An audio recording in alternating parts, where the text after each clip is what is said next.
The Outlanders Journey. Tier 1, Level 4. Chapter 1.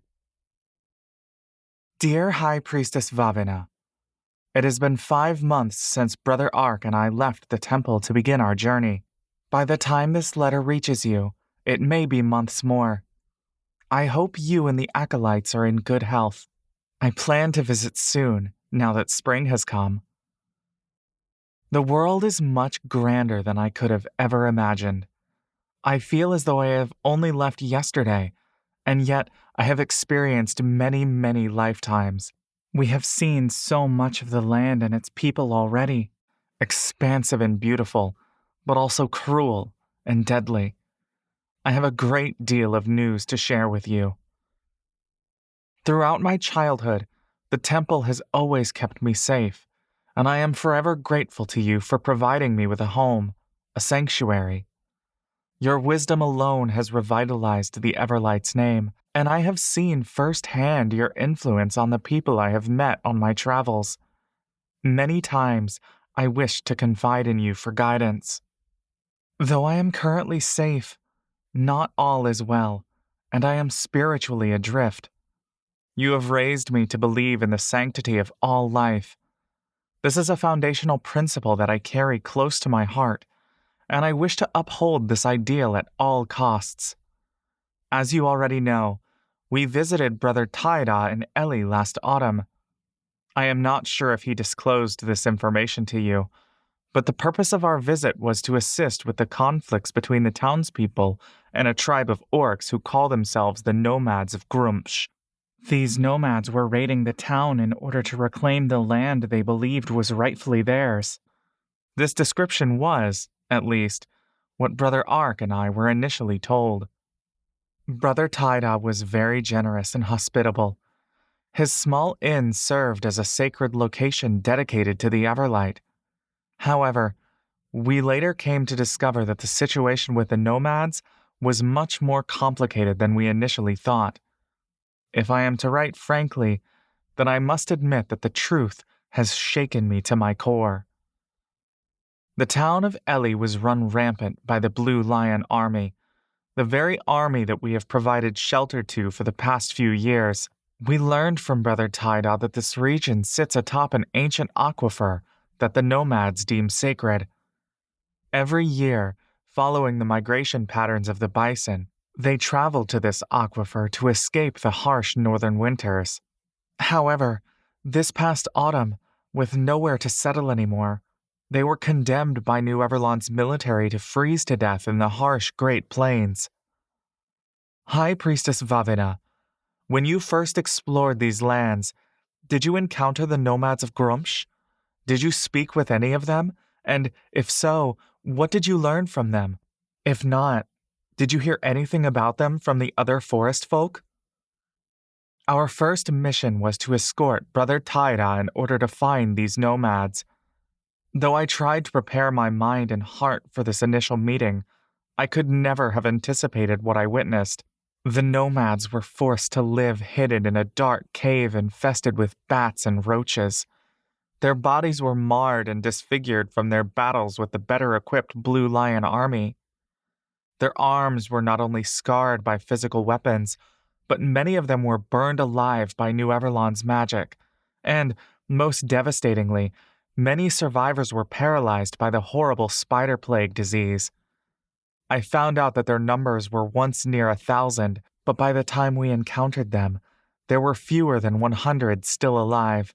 It pains me to reveal this to you, but Brother Ark and I eventually discovered that the one responsible for spreading the abhorrent disease was Brother Taida himself. I have no doubt that Brother Taida truly believed that he was doing the right thing. He told us very earnestly that he had made a grave mistake, and none of what happened to the nomads was his true intention.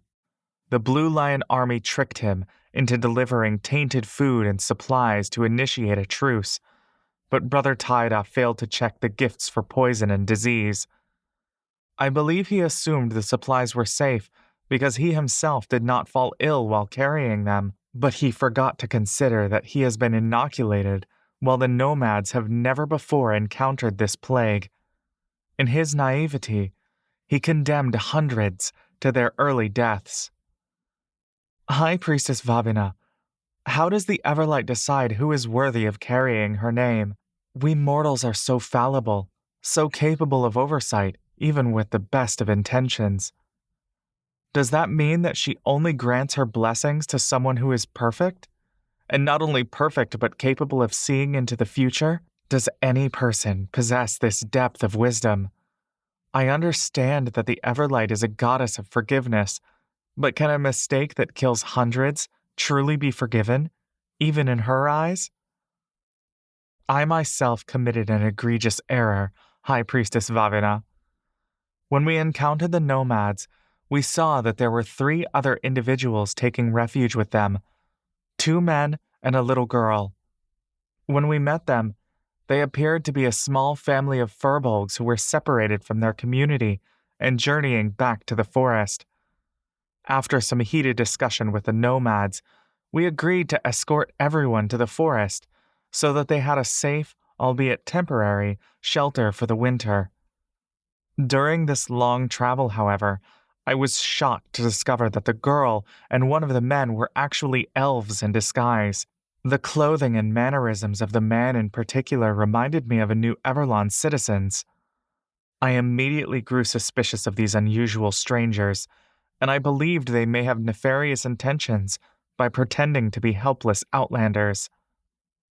High Priestess Vabina, if you had made this same discovery, how would you have responded?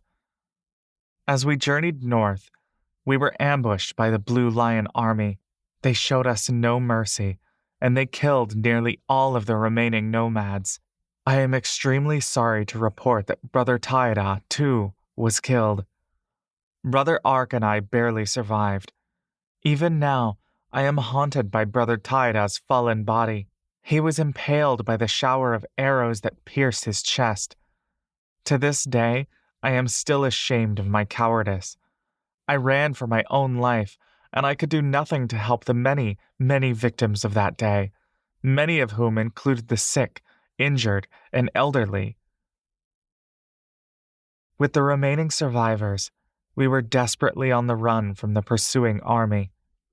In my haste, after witnessing firsthand the brutality that the elves of New Everlon had inflicted on the nomads, I jumped to the conclusion that the man and the little girl were spies who had infiltrated the nomads.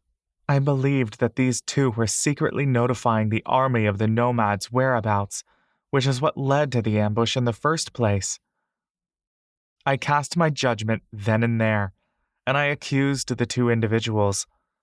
Only now, with months of retrospect behind me, can I say that I made a terrible mistake. They were not the High Elves of New Everlon. They were part of a secret and ancient population of Wood Elves, who have lived in the forest long before even the Aarakocra settled the land. They and the Furbolg were all, in fact, victims of a powerful New Everlonian mage who had kidnapped them from their homes. But the truth was buried under the conviction of my accusation. My words had roused the nomads to leap to the same false conclusion that I made. My rash decision almost caused these 3 downtrodden individuals to be killed by the now understandably enraged nomads. I am ashamed to say that the only reason they are alive now is that the sole surviving elder amongst the nomads was able to see past my narrow evaluation. For some time, my accusation caused a rift among this group of survivors, and we lived constantly on the brink of death and starvation. We nearly wasted away in the biting cold. It was only due to the Elven man's resourcefulness, Brother Ark's rapidly improving divine abilities, and all of the nomads' tenacity that we are now in a safe place. Even the little girl, who should have hated me, helped me restore the healing abilities that I thought I had lost. I owe my life to all of them, and in return, I saved no one. And yet, despite how little I have done, everyone has forgiven me. I am currently studying under the tutelage of a brilliant dark elven mage, and the wood elven man whom I initially accused is now my friend. I am friends with many people now, people who should hate me. The little elven girl, for some reason, has taken an especially fond interest in me, and some mornings we enjoy meditating together. I do not know what I have done to deserve such grace. High Priestess Vavina, do I deserve a second chance? In the eyes of the Everlight, am I still worthy of being a chosen? While we have paused our travels during the winter, I have spent a long time reflecting on myself. Though I have much to think through, I do feel much stronger in my convictions, and I wish to share them with you. I know I may come across as very hypocritical, but I still wish to voice my concerns. When I consider New Everlon's destructiveness, I find myself unable to forgive their actions. Perhaps amongst the Blue Lion army, there are some individual soldiers who deserve patience and mercy and another chance, but as a whole, I do not believe our compassion should extend to them. I know I have no right to cast this judgment upon them, given my own crimes. I am a person who has made missteps all her life. However, with great humility, I do stand by my suggestion. Perhaps you will not believe I am worthy to relay this, so I will leave it to you to make the final decision. I see no good behind the Temple of Salvation's unquestioning aid to the Blue Lion army. I hold dear to the principle that any and all in need who seek our warming fires shall be granted shelter. I know this may seem contradictory to you, and perhaps it is, but from what I have witnessed, the Blue Lion army does not, in my eyes, meet the criteria of being in need. Their resources are abundant and plentiful. As followers of the Everlight, I believe we can provide much more aid to the truly downtrodden. Perhaps this is a misreading of the scriptures, but is it not the duty of an Everlight follower to distinguish between the innocents and the evildoers? I understand this advice may come as a surprise to you. Our temple has traded with New Everlon for many years now, and we have largely remained on good terms. However, as each day passes, I have grown warier and warier of their true intentions. I know it is wrong to condemn an entire nation. I know there exists good and evil in any population.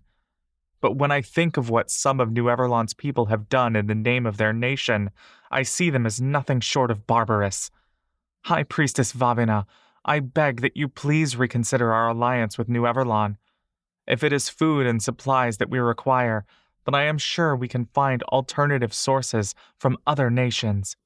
Another reason I am steadfast in my conviction, as extreme as it may seem, is that I have become aware of another one of New Everlon's egregious crimes.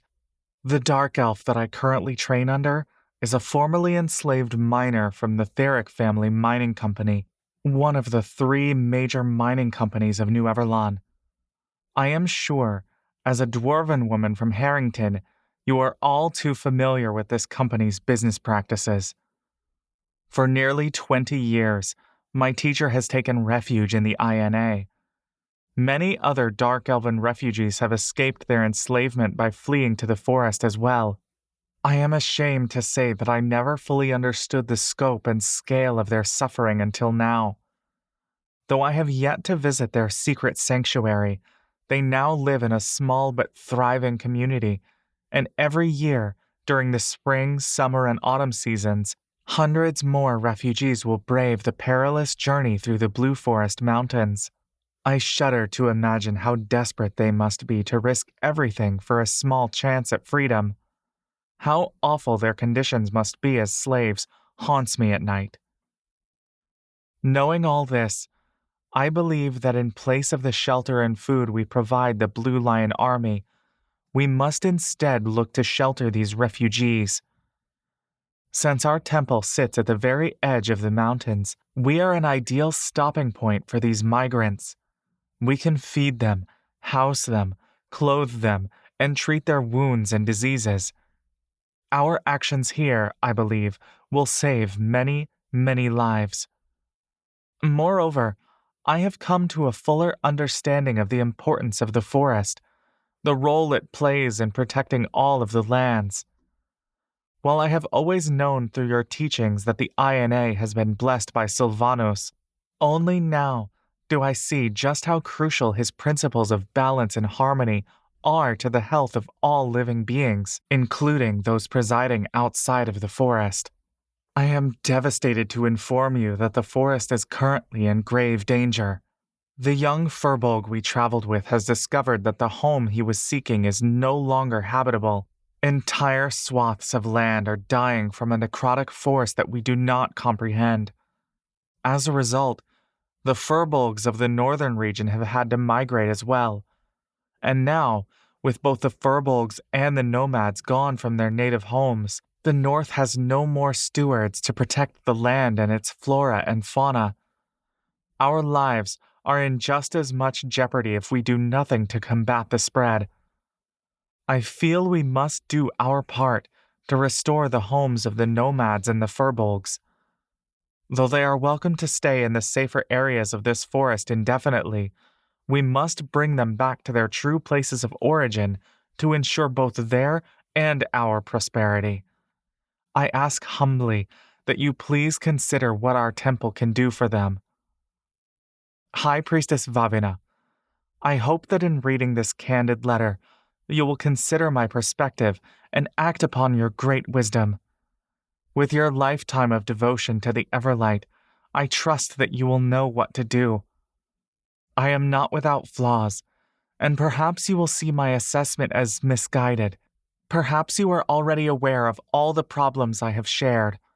I am still but a humble servant of the Everlight.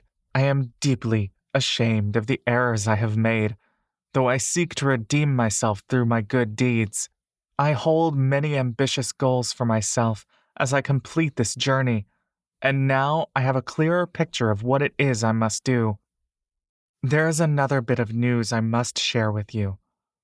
Brother Taida was betrothed to a woman named Sister Ethel, who helped him run the inn within Eli.